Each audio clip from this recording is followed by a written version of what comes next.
اور اس کی وفات ہوئی، تو قبر اس سے یہ کہتی ہے ہمارا کیا انجام ہوگا؟ ہم اپنے آپ پر سوچ کریں۔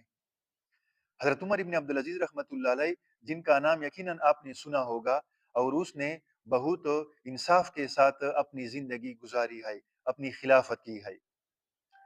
تو ایک مرتبہ وہ اپنے کسی رشتہ دار کے ساتھ قبرستان گئے اور اکیلے بیٹھ گئے، تو قبر اس کے ساتھ باتیں کر رہی ہے، بول رہی ہے کہ یہ عمر، آپ نے مجھ سے یہ نہیں پوچھا کہ میں کیسا گھر ہوں، میں کیسا مقام ہوں، کیسا رہنے کا جگہ ہوں۔ تو حضرت عمر ابن عبدالعزیز رحمۃ اللہ علیہ نے فرمایا کہ آپ مجھے بتائیں کہ آپ مردہ کے ساتھ کیا سلوک کر رہے ہیں جب وہ آپ کے گود میں آ جائیں؟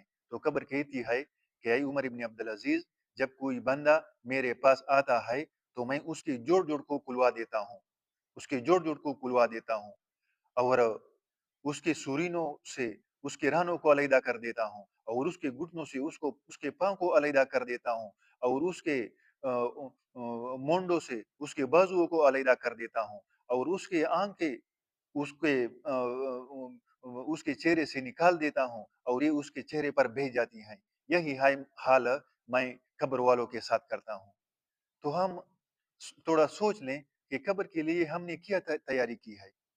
اس کے بعد قبر حضرت عمر ابن عبدالعزیز رحمۃ اللہ علیہ کے ساتھ سے کیا کہتا ہے، میں مزید بتا رہا ہوں کہ قبر اس سے کہتی ہے کہ جو بندہ اس کے گود میں آ جائیں، آہ کہاں ہیں ان کے وہ خدام جو ہر وقت حاضر ہوں جی کہتے تھے؟ ہم حاضر ہیں جناب، آپ کی جو فرمائش ہو، جو حکم ہے، ہم حاضر ہیں۔ کہاں ہیں ان کے وہ خیمے اور کمرے جن میں وہ آرام کرتے تھے؟ کہاں ہیں ان کے وہ مال اور خزانے جن کو جوڑ جوڑ کر رکھتے تھے؟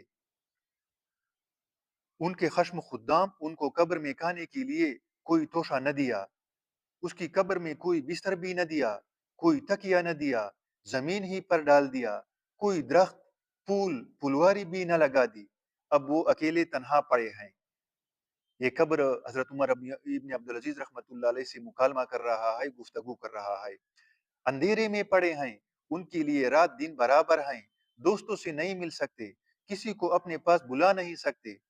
کتنے نازک بدن مرد، نازک بدن عورتیں آج ان کے بوسیدہ بدن ہیں، ان کے اعضاء ایک دوسرے سے جدا ہیں، آنکھیں نکل کر منہ پر گر گئیں، گردن جدا ہوئی پڑی ہے، منہ میں پانی پیپ وغیرہ بھرا ہوا ہے، اور سارے بدن پر کیڑے چل رہے ہیں۔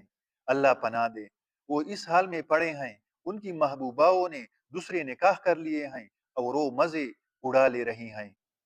بیٹوں نے مکانوں پر قبضہ کر لیا، وارثوں نے مال تقسیم کر لیا، مگر بعض خوش ایسے بھی ہیں جو اپنی قبروں میں لذتیں اڑا رہے ہیں، ایسے خوش قسمت بھی ہیں، تر و تازہ چہروں کے ساتھ راحت و آرام میں ہیں، جنہوں نے اس دھوکہ کے گھر میں اس گھر کو بھی یاد رکھا، یعنی آخرت کی گھر کو اس دنیا میں نہیں بلا دیا، اس کی امیدوں سے اس کی امیدوں کو مقدم کیا، یعنی دنیا کی جو امیدیں اور توقعات اور خواہشات تھی، ان توقعات، اس خواہشات اور ان امیدوں پر آخرت کو امیدوں، توقعات اور خواہشات کو مقدم رکھ لیا، اور اپنے لیے نوشتہ آخرت جمع کر لیا، یعنی آخرت کے لیے خوب تیاری کی، اور آخرت کا توشہ تیار کر لیا، اور اپنے پہنچنے سے پہلے اپنے جانے کا سامان کر لیا۔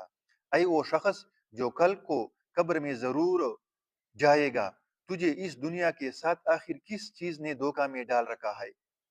کیا تجھے یہ امید ہے کہ یہ کم بخت دنیا تیرے ساتھ رہے گی؟ کیا تجھے یہ امید ہے کہ تو اس کوچ کے گھر میں ہمیشہ رہے گا؟ تیرے وسیع مکان، تیرے باغوں کے پکے ہوئے پھل، تیرے نرم بسترے، تیرے گرمی سردی کے یہ جوڑے، یہ سب کے سب ایک دم رہ جائیں گے جب ملک الموت آ کر مسلط ہو جائے گا۔ کوئی چیز اس کو نہ ہٹا سکے گی، پسینے پر پسینہ آنے لگیں گی، پیاس کی شدت بڑھ جائے گی، اور جنکنی کی سختی میں کروٹیں بدلتا جائے گا۔ افسوس، صد افسوس، اے وہ شخص جو آج مرتے وقت اپنے بھائی کی آنکھ بند کر رہا ہے، اپنے بیٹی کی آنکھ بند کر رہا ہے، اپنے باپ کی آنکھ بند کر رہا ہے، ان میں سے کسی کو نہلا رہا ہے، کسی کو کفن دے رہا ہے، کسی کے جنازے کے ساتھ جا رہا ہے، کسی کو قبر کے گڑھے میں ڈال رہا ہے۔ کل کو تجھے یہ سب کچھ پیش آنا ہے۔ تو معزز سامعین کرام، ایک نہ ایک دن ہمارا بھی یہی حال ہوگا کہ کوئی ہمارے آنکھیں بند کرے گا، کوئی ہمارے منہ بند کرے گا اور ہم بے یار و مددگار رہیں گے۔ تو چاہیے کہ اس حالت سے پہلے ہم آخرت کی زندگی کے لیے تیاری کریں کہ وہاں کوئی بھی کام، کوئی دولت ہمارے کام نہیں آئے گا ماں سوائے نیک اعمال کے جو ہم نے دنیا میں کیے ہو۔ تو اس لیے جتنی ہماری آخرت میں زندگی ہے، آخرت کے لیے اتنی ہی تیاری کرے، اور جتنی ہمارے یہاں دنیا میں رہنا ہے اس کے لیے یہاں تیاری کرے۔ اللہ پاک ہمیں، آپ کو اور تمام دنیا کو ان باتوں پر عمل کرنے کی توفیق عطا فرمائے۔